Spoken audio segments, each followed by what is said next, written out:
GIT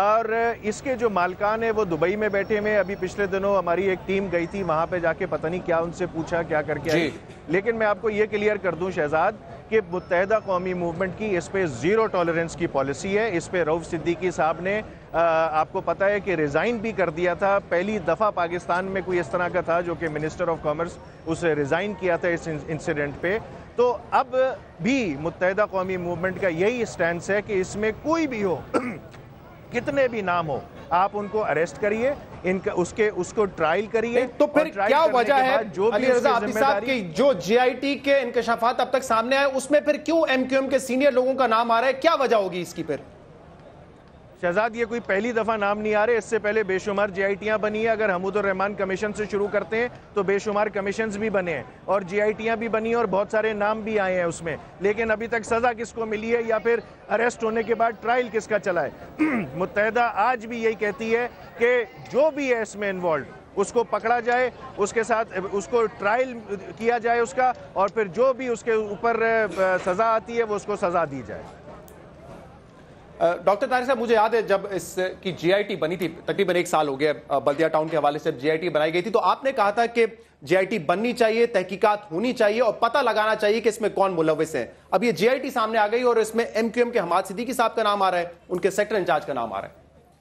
بسم اللہ الرحمن الرحیم. دیکھیں شہزاد, میں اس بات سے قطع نظر کے نام کس کا آ رہا ہے, بنیادی طور پہ ایک بات جو سب سے زیادہ موضوع بحث ہونی چاہیے اور سب سے زیادہ جو توجہ طلب ہے, جس کی سب سے زیادہ اہمیت ہے, کہ 250 سے زیادہ فگر ہے, 259 زندہ انسانوں کو جلا دیا گیا ہے اس میں. یعنی یہ ایک ایسی بڑی بات ہے کہ انسان کو کہتے ہوئے بھی خوف آتا ہے. کسی ایک فرد کو اگر کوئی اس طرح کا خدا نہ خاصہ واقعہ کسی ایک فرد کے ساتھ پیش آیا ہو, اسے زندہ جلایا جاؤ. ایک پائلٹ کو زندہ جلایا گیا تھا, آپ کو یاد ہے, تو پوری دنیا میں تہلکہ مچ گیا تھا. 250 سے زائد افراد کو زندہ جلا دیا گیا ہے. اور کیا ہم اس کو صرف اپنی باتوں سے, اپنی اس طرح کی چیزوں سے کو جسٹیفائی کر سکتے ہیں؟ اگر جے ٹی بنی ہے تو میں تو یہ کہوں گا کہ ایم کیو ایم کا اس میں بڑا ایک واضح سٹینس ہونا چاہیے کہ ہمارے ایک نہیں 10 لوگ بھی اگر اس میں ملوث ہیں تو ان کا ٹرائل ہونا چاہیے, سر عام ہونا چاہیے, اور فیکٹس کے اوپر, حقائق پہ, میرٹ پہ, انصاف کے تمام تقاضوں کو پورا کرتے ہیں. یہی کہہ رہے تھے کہ ہم سپورٹ کرتے ہیں کہ اس کی تحقیقات ہو. اتنے بڑے واقعے کو آپ جا کے حمود الرحمان کمیشن سے ملائیں, اس کے بعد کسی اور کمیشن سے ملائیں, پھر اس میں کوئی لفاظی, میں سمجھتا ہوں کہ ایک ہی موقف ایم کیو ایم کا اور کسی بھی اس جماعت کا جو انصاف پسند ہے, جو انسان کی جان اور اس کی قدر جانتی ہے کہ جو بھی فرد ہوں یا افراد ہوں ان کا تعلق کسی بھی جماعت سے ہو, ان کے خلاف پراپر کارروائی ہونی چاہیے, انصاف کے تقاضوں کے مطابق ہونی چاہیے, اور انہیں کیفر کردار تک پہنچانا چاہیے, اور انہیں عبرتناک بلکہ ایک مثال بنانی چاہیے کہ آپ. اور دیکھیں وہ لوگ کون تھے بیچارے, وہ مزدور تھے جو بیچارے اپنی روزی روٹی کمانے کے لیے, خواتین, ایسی خواتین جو بچوں کو کہیں نہیں چھوڑ کے آ سکتی تھی کام پہ, ان کے وہ معصوم بچے بھی ان کے ساتھ وہاں پہ جو ہیں وہ شہید ہوئے ہیں. میں تو انہیں شہید کہوں گا, ایک حادثے کی شکل میں وہ گئے ہیں. قاری صاحب یہ بات ان کی ٹھیک ہے, علی رضا عابدی صاحب کی بہت ساری جے آئی ٹیز جو ہے بنائی جاتی ہیں, آپ کیا سمجھتے ہیں کتنی اہمیت ملنی چاہیے اس جے آئی ٹی کو, اور کتنا نقصان دہ ہو سکتا ہے یہ قصور کی بھی ہونی چاہیے؟ دیکھیے ایم کیو ایم کے اوپر بہت سارے الزامات لگے, جے آئی ٹیز بنی, اس سے پہلے اور بہت سارے ایشوز پہ جے آئی ٹیز بنی, اور یہ بات درست ہمارے دور میں بنتی رہی. جے آئی ٹیز کی رپورٹ کے اوپر کوئی اہم کیس ڈیسائیڈ ابھی تک ہوتا ہوا نظر نہیں آیا. یہ انفارچونیٹ واقعہ. پہلی بات تو یہ ہے کہ اس واقعے کی جتنی بھی مذمت کی جائے, ہر ذی شعور, ہر ذی روح اس کو کنڈیم کر رہا ہے. اور جے آئی ٹی جب بنی تھی تو سب نے ویلکم کیا تھا.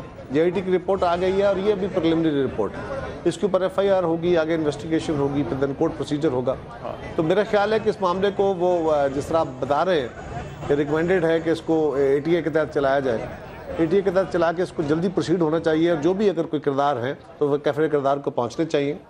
لیکن ایک جے آئی ٹی کو حتمی نہیں مان لینا چاہیے. جے آئی ٹی حتمی ہوتی نہیں ہے جی. جے آئی ٹی نے تو اپنی ایک پریلیمنری رپورٹ دی ہے نا, اگر اس کے بعد ایف آئی آر کے بعد انویسٹیگیشن فردر ہوگی, اور اس کے بعد پھر آگے کورٹ پروسیجر شروع ہوتا ہے, کیونکہ خالی انویسٹیگیشن کافی نہیں ہوتی, دین وہ کورٹ میں پروویبل ثبوت چاہیے ہوتے ہیں. اور ٹھیک کہا علی رضا صاحب نے کہ پاکستان میں بہت سارے کمیشن بنے, بہت ساری جوڈیشل کمیشن بنے جن کی رپورٹیں ابھی تک مارکیٹ میں نہیں آئیں. لیکن ایک چیز بڑی مجھے تھوڑی سی حیرانگی لگی ہے کہ آج ملک کے اندر ایک بحث بڑی سیریس جا رہی ہے، جو نیب کے اوپر حملہ شروع ہوا ہے، اس کے اوپر سارا ملک ذرا سراپا احتجاج ہے، ایک بحث چڑھی ہوئی ہے، تو اچانک یہ جے آئی ٹی کی رپورٹ جو یقیناً پہلے فائنل ہو چکی تھی، آج فائنل نہیں ہوئی، اس کو مارکیٹ میں لا کے اب ساری موضوع جو ہے وہ ڈیفلیکٹ کیا ہے۔ اس میں آپ کے پتہ نہیں مجھے شاید کا ہاتھ ہوگا، یہ حسن اتفاق ہے یا اتفاق ہے یا انٹینشنل ہے، کچھ ہے بحث۔ ٹائمنگ پہ ڈاکٹر صاحب بات کر لیں، اس کے بعد میں مراد صاحب سے بات کروں گا کہ جب نیب کے حوالے سے بحث ہو رہی ہے کہ اس کے پر کاٹے جائیں گے یا نہیں جائیں گے، اس وقت اس رپورٹ کا آنا مقصد کیا ہو سکتا ہے؟ دیکھیں، گزارش یہ ہے جی کہ میں تو جو پرائم منسٹر صاحب کا نیب کے حوالے سے ایک سٹیٹمنٹ تھی، ایک جنرلائز سٹیٹمنٹ تھی، اسے بھی جس طرح سیاسی پارٹیوں نے اس کے اوپر جس رد عمل کا اظہار اس پہ تو میں آتا ہوں، لیکن اس کی ٹائمنگ کی بات کر لیں کہ جے آئی ٹی کے ٹائمنگ کو اس سے ہمیں دیکھنا چاہیے۔ آپ نے بھی شام کو اپنی ساری بیٹھکیں سجانی ہوتی ہیں، یہ ٹاک شوز کرنے ہوتے ہیں، تو اس لیے ہمیں اس بات سے فرق نہیں پڑتا، نہ ہم کوئی ڈیفینسو پہ ہیں نیب کے حوالے سے۔ ابھی بھی آپ سوال کریں گے، میں بڑا آپ کو ٹو دی پوائنٹ اس کا جواب دوں گا۔ اس کی ٹائمنگ کا اس کی ٹائمنگ سے قطعی طور پہ کوئی تعلق نہیں ہے۔ یہ واقعہ ایک بہت ڈفرینٹ واقعہ ہے، اور اس پہ جیسے کارا صاحب نے بھی اس بات کو کہا، اور میں نے کہا کہ ہر شخص جسے انسانی جان کی قدر و قیمت ہے، وہ اس اندوناک واقعے کے اوپر کتنا اسے افسوس ہوگا اور وہ کتنا جلدی اس کا ٹرائل چاہے گا، یہ بالکل ایک الگ بات۔ ٹھیک ہے مراد صاحب، آپ کی نظر میں میڈیا مینجمنٹ بڑی اعلیٰ چیز ہے، میڈیا مینجمنٹ بڑی اعلیٰ چیز ہے، یہ لاسٹ ٹائم بھی آپ نے بات کی تھی اور اس وقت نون لیگ کو آپ نے نشانہ بنایا تھا، کتنی اہمیت دینی چاہیے اس جے آئی ٹی کو؟ بسم اللہ الرحمن الرحیم۔ دیکھیں، ابھی ڈاکٹر صاحب نے جو بات کی کہ اس کے اوپر ٹاک شوز ہوتے ہیں، یہ ٹاک شوز ہوتے ہیں، اتنا بڑا ثانیہ ہوا تھا لوگ بھول گئے تھے۔ ہماری بدقسمتی دیکھیے، انسانیت سوچ ثانیہ کہ 259 لوگوں کو آپ زندہ جلا دو اور وہ بھول جاؤ آپ۔ آج اگر جے آئی ٹی کی رپورٹ آئی ہے، جو بھی اس میں ملوث تھے، جن کے بھی نام آ رہے ہیں، جو بھی انویسٹیگیشن ہوگی، جو بھی عدالت کا فیصلہ ہوگا، اس کے اوپر عمل ہونا چاہیے، کیونکہ مطلب اتنا یہاں تک ہم آ گئے کہ اگر بھتہ مانگا وہ نہ دیا تو آپ زندہ لوگوں کو جلا دو، اس میں خواتین ہیں، اس میں بچے ہیں، تو میرے خیال سے ان کو سزا دینی چاہیے، عبرت بنانا چاہیے اور ایک مثال بنانا چاہیے ان کو۔ اور اس کے بعد ٹائمنگ کیا ہے، اس کے اوپر ڈیبیٹ ہو سکتی ہے۔ مجھے تو علم نہیں ہے اس کا، لیکن جو جے آئی ٹی کی رپورٹ آئی ہے وہ بالکل آپ یہ سمجھے کہ ایم کیو ایم کے اگر لوگوں کے نام آ رہے ہیں تو ان کو بھی اپنے آپ کو ان کو یہ فیصلہ کرنا ہوگا کہ اتنا بڑا ثانیہ ہوا، ہم بالکل ان لوگوں کو سزائیں دینی چاہیے، اور ایم کیو ایم بھی میرے خیال سے اس اتفاق کرے گی، ان کو اتفاق کرنا چاہیے، کیونکہ ایک سیاسی جماعت ہے، تو اگر کسی کے نام آ رہے ہیں، کیونکہ یہ آپ کو یاد ہوگا جس طرح کے مناظر تھے وہ ہم دیکھ رہے تھے، مطلب وہ کون بھول سکتا ہے؟ تو ہمیں سیاست اپنی جگہ پہ سیاست کرتے ہیں، اپنا منصوب پیش کرتے ہیں۔ یہ میٹر کرتا ہے، جیسے کہ علی صاحب فرما رہے تھے کہ اس کے بعد، اس حادثے کے بعد ہم لوگ اس علاقے سے الیکشن جیتے ہیں، لوگوں نے ہمیں ووٹ دیا ہے۔ نہیں، دیکھیں بہت ساری چیزیں ہو جاتی ہیں، بہت سارے ایسے ثانیے ہیں، لوگ مر جاتے ہیں، لوگ زندہ جل جاتے ہیں، اس کے بعد کیا ہوتا ہے، الیکشن ہوتے ہیں، کوئی جماعت جیت جاتی ہے، ایک حلقے میں اگر ایک ایم این اے یا کسی کے نام سیاسی لوگ ہوتے ہیں، پارٹیاں ہوتی ہیں، وہ لوگوں کے اوپر ظلم کر دیتے ہیں، ان کو ڈیلیور کر کے نہیں دیتی، وہ پھر بھی الیکشن جیت جاتی ہے۔ تو مطلب میرے خیال سے ووٹ کی تناسب کیا رہا، الیکشن کون جیتا، الیکشن کون ہارا، اس پہ اس طرح سے نہیں دیکھنا چاہیے۔ ایم کیو ایم کا ایک اور ایشو بھی ہے جس کی وجہ سے وہ آج بھوک ہڑتال بھی کر رہے ہیں، لیکن وہ پوچھنے سے پہلے مجھے یہ بتائیں علی رضا عابدی صاحب، یہ کیا جو جے آئی ٹی ہے بلدیہ ٹاؤن کی، یہ کوئی آپ کے خلاف سازش ہے یا پھر آپ اس میں تحقیقات میں فلی سپورٹ کرے گی ایم کیو ایم؟ ایم کیو ایم اس میں فلی سپورٹ کر رہی ہے اور کرے گی۔ باقی انہوں نے پولیٹیکل پوائنٹ سکورنگ کے حوالے سے کوئی بات کرنی ہے تو یہ مراد سعید بیٹھے ہوئے ہیں، وہ بول سکتے ہیں، لیکن پھر میں ان کو بھی بہت سارے ان کے قصے یاد دلا سکتا ہوں کہ وہاں پہ اے پی ایس پہ بھی جب حملہ ہوا تھا تو اس کی بھی جے آئی ٹی بننی چاہیے تھی، تاکہ وہاں سے پتہ لگتا کہ کون کس طرح اس کے اے پی ایس کے اندر گیا۔ باچا خان کی جو تھی اس کا بھی جوڈیشل کمیشن بننا چاہیے تھا، لیکن میں آپ کو یہ واضح طور پہ بتا رہا ہوں، اور ہم قصداً اور بار بار یہی کہہ رہے ہیں شہزاد، کہ جو بھی اس میں انوالوڈ ہے، لوگ ہمارے مارے گئے، ووٹرز ہمارے مارے گئے، اس میں جو سپورٹرز تھے، ہمدرد تھے، وہ متحدہ قومی موومنٹ کے تھے جو اس میں شہید ہوئے، تو ہمارا اسے زیادہ اس کے ساتھ اور کوئی نہیں چاہتا کہ بلدیہ فیکٹری کا، ڈاکٹر عمران فاروق کا اور اس طرح کے جو کیسز جو ہمارے اوپر تھوپے جاتے ہیں وہ سپورٹ بھی کریں گے۔ ٹھیک ہے، اب مجھے یہ بتائیں علی رضا عابدی صاحب، یہ چوتھا دن ہے آج آپ کی بھوک ہڑتال کا، آپ کا مطالبہ یہ ہے کہ الطاف حسین صاحب پر جو پابندی لگائی گئی ہے، میڈیا بلیک آؤٹ کیا گیا، اس کو ختم کیا جائے، لیکن مسئلہ یہ ہے کہ آج بھی جو الطاف حسین صاحب نے خطاب کیا ہے، جس میں چلیں ٹھیک ہے رابطہ کمیٹی کو تو انہوں نے بہت تنقید کا نشانہ بنایا، وہ آپ کا انٹرنل میٹر ہے، لیکن پھر آج انہوں نے لا انفورسمنٹ ایجنسیز کے سینئر ترین آفیسرز کو پھر برا بھلا کہا ہے، ان کو ایسی باتیں جو کہ میں نہیں دہرا سکتا، اور ان کی تقریر دکھائی بھی نہیں گئی ہے۔ مطلب ایک طرف آپ مطالبہ کر رہے ہیں کہ ان کا بلیک آؤٹ ختم کیا جائے، یہ بھی کہتے ہیں ہم احتیاط کریں گے، پھر آج اس طرح کی تقریریں ہوئی ہیں وہاں پر۔ شہزاد میں آپ کی بات پہ تو نہیں مانوں گا کہ جی اس طرح کی تقریریں ہوئی. آپ چلائیے پہلے اس کو دکھائیے, پھر پتہ چلے گا کہ انہوں نے کوئی اس طرح کی بات کی ہے کہ نہیں کی ہے. آپ نے مطلب آپ چلائیے اس کو, پھر میں دیکھتا ہوں کہ اگر اس کا کوئی ریئیکشن آتا ہے. یہ تو آپ کا انڈیویجول کا ریئیکشن ہو سکتا ہے. دیکیں ہم یہ کہہ رہے ہیں شہزاد کہ 4 انہوں نے ایک سینئر آفیسر کے حوالے سے یہ کہا کہ اگر وہ پہلے مر گیا تو اس کو قبر سے نکالا جائے گا. شہزاد آپ اس کو چلائیے, چلانے پہ تو پابندی ہے نا, اس کا ایڈوانٹیج تو نہ اٹھایا تو پھر رہنے دیجئے. پھر کوئی اس طرح کی کوئی بات نہیں ہوئی. یہاں پہ ہزاروں لوگ بیٹھے لیکن وہاں پر ہمارے نمائندے موجود ہیں, وہاں بہت سارے لوگ موجود ہیں. علی رضا عابدی صاحب انہوں نے سنی ہے, چلا دیجئے اس کو, جو بات آپ کر رہے ہیں اس کو چلا دیجئے شہزاد, تاکہ چلا کے سب کو پتہ چلے کہ کیا بات کی گئی ہے. بہرحال میں جو کہہ رہا ہوں اگر چلاؤں گا مجھے تو صرف نوٹس آئے گا پیمرا کی طرف سے, لیکن آپ کا بلیک آؤٹ جو ہے وہ مزید بڑھ جائے گا. پھر اس کی فکر ہمیں نہیں ہے. آپ چلائیے اس کو پہلے ذرا, اگر کوئی اس طرح کی بات ہے تو. شہزاد دیکھیے, لاہور ہائی کورٹ نے یونیلیٹرل ایک ڈیسیجن لیا ہے اور وہ ہمیں سنے بغیر لیا ہے, اور اس کا یہ فرض بنتا تھا کہ اگر کوئی پٹیشن ڈلتی ہے تو اس پٹیشن کے لیے پہلے وہ کال کر کے ہماری طرف سے ہم ڈیفینس دیتے, پھر کہیں جا کے آپ اس پہ بین لگاتے تو پھر ہم یہ بھی بتاتے کہ جی نواز شریف صاحب نے کیا کہا, عمران خان صاحب نے کیا کہا, خواجہ آصف صاحب نے کیا کہا, پیر مظہر الحق صاحب نے کیا کہا, یا اور باقی جو لیڈرز ہیں جن کو تھوڑی تکلیفیں ہوئی ہیں کسی موقع پہ, انہوں نے کیا کہا. تو یہ ایک زیادتی ہے جو کہ نان کانسٹیٹیوشنل, غیر قانونی, اور میڈیا فریڈم کی بھی ایک طرح سے یہ اس پہ بھی قدغن لگی ہے. تو اس پہ میں گزارش کرتا ہوں میڈیا سے بھی, اور پی ایف یو جے سے بھی, کے ایف یو جے سے بھی, کہ جو میڈیا فریڈم کے لیے بات کرتے ہیں, اس کے لیے کھڑے ہوتے ہیں, وہ بھی ہمارے ساتھ آسمہ جہانگیر صاحبہ کے ساتھ. آج آپ کی اس بھوک ہڑتال کا چوتھا دن ہے, مختلف آپ کے رہنما آ کر وہاں پہ سمبولکلی احتجاج کر رہے تھے. قاری صاحب, یہ میڈیا بلیک آؤٹ ختم ہونا چاہیے تھا حسین صاحب کا. دیکھیے, پہلی گزارش تو یہ ہے کہ اس طرح جب یہ کیس چلا تو یقیناً ایم کیو ایم کے نوٹس میں تھا, نوٹسز ہوئے. یہ کوئی ایک دن میں فیصلہ نہیں ہو گیا. یہ پریلیمنری انکوائری میں یا کسی پٹیشن کے اوپر اسٹے آرڈر نہیں جاری ہوا, بلکہ ایک فیصلہ آیا. اس فیصلے کے اوپر ہمارے تحفظات ہو سکتے ہیں, آپ کے تحفظات ہو سکتے ہیں. میرا بھی خیال یہ ہے کہ اس طرح کا فیصلہ شاید نہیں آنا چاہیے تھا. عدالتوں کو یہ معاملہ ذرا احتیاط سے دیکھنے کی ضرورت ہے. جو چیزیں سیاسی طور پہ حل ہونی چاہیے وہ سیاسی طور پہ حل ہوتی ہیں, وہ عدالتی طور پہ اگر اس کا حل نکالا جائے تو وہ غلط ہے. لیکن یہ بات ایم کیو ایم کے دوستوں کو پہلے پتا تھا کہ کیس چل رہا ہے, اس کی پروسیڈنگ. زرداری صاحب نے بھی کہا تھا اینٹ سے اینٹ بجا دیں گے, اس پہ کوئی نوٹس نہیں ہوا, کوئی بلیک آؤٹ نہیں ہوا. دیکھیے, انہوں نے ایک سمبولک بات کی تھی, جو کھل کے باتیں کہی گئی وہ اور باتیں ہیں.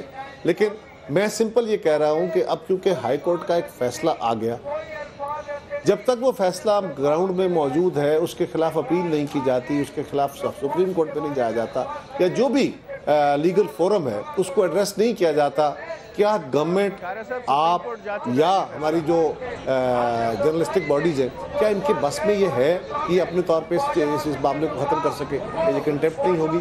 تو میرا خیال ہے یہ غلط ہوا. اوکے, میں ایک حد تک ان کے دوستوں کے ساتھ کھڑا ہو جاتا ہوں, لیکن اور یہ معاملے سیاسی ہے, سیاسی طور پہ حل ہونے چاہیے.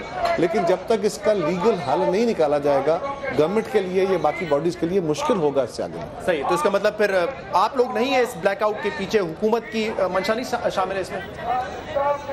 دیکھیں شہزاد, میڈیا کے حوالے سے باقاعدہ کچھ قواعد ہیں, ضوابط ہیں. میڈیا کی ریگولیشن کے حوالے سے ادارہ موجود ہے, امرا جس کا نام ہے. اس میں کوئی الطاف حسین صاحب کی ذات کی بات نہیں ہے. کچھ حدود ان کا پوائنٹ یہ ہے کہ زرداری صاحب نے تقریر کی, ایک کلپ وہ عمران خان صاحب کا دکھاتے ہیں. پچھلے ہفتے مجھے معذرت کے ساتھ سی ڈی بھیجی تھی جس میں انٹرویو تھا نواز شریف صاحب کا, جس میں وہ تنقید کر رہے تھے. میں عرض کرتا ہوں, یہ تنقید کا اختیار ہر شخص کو ہے, ہر فرد کو ہے. یہ تنقید کی بات نہیں ہے. میں یہ عرض کر رہا ہوں کہ جس طرح ہر ادارے کی کچھ لمیٹیشنز ہوتی ہیں, میڈیا کی بھی کچھ حدودوں کو یوں تو ہونی چاہیے نا, اس میں تو کوئی دو رائے نہیں ہے. آزادی رائے کا مطلب یہ تو نہیں ہے کہ آپ ایک حدود کو ہی کراس کر جائیں. یہ دنیا کے ہر میڈیا کے ساتھ ہے, صرف پاکستان کی میڈیا کی بات نہیں کر رہا. اب اس میں الطاف حسین صاحب مسلسل ایسی تقریریں کر رہے ہیں جو پاکستان کے دفاعی اداروں کے خلاف, افواج پاکستان کے خلاف, لا انفورسنگ ایجنسیز کے خلاف. وہ ایجنسیز جو وہاں اپنے جان کے نذرانے دے رہی ہیں, وہ گھر کے جن کے جوان بچے جو ہیں وہ ہماری اس ملک کی حفاظت کے اندر شہید ہوئے ہیں, ان کی مائیں بھی یہ پروگرام دیکھ رہی ہیں. پاکستان کے وہ جوان جو آگے آ رہے ہیں, پاکستان کو تمام ادارے جو ملک کے دفاع کے لیے اور اس ملک میں دائمی امن کے لیے کوششیں کر رہے ہیں,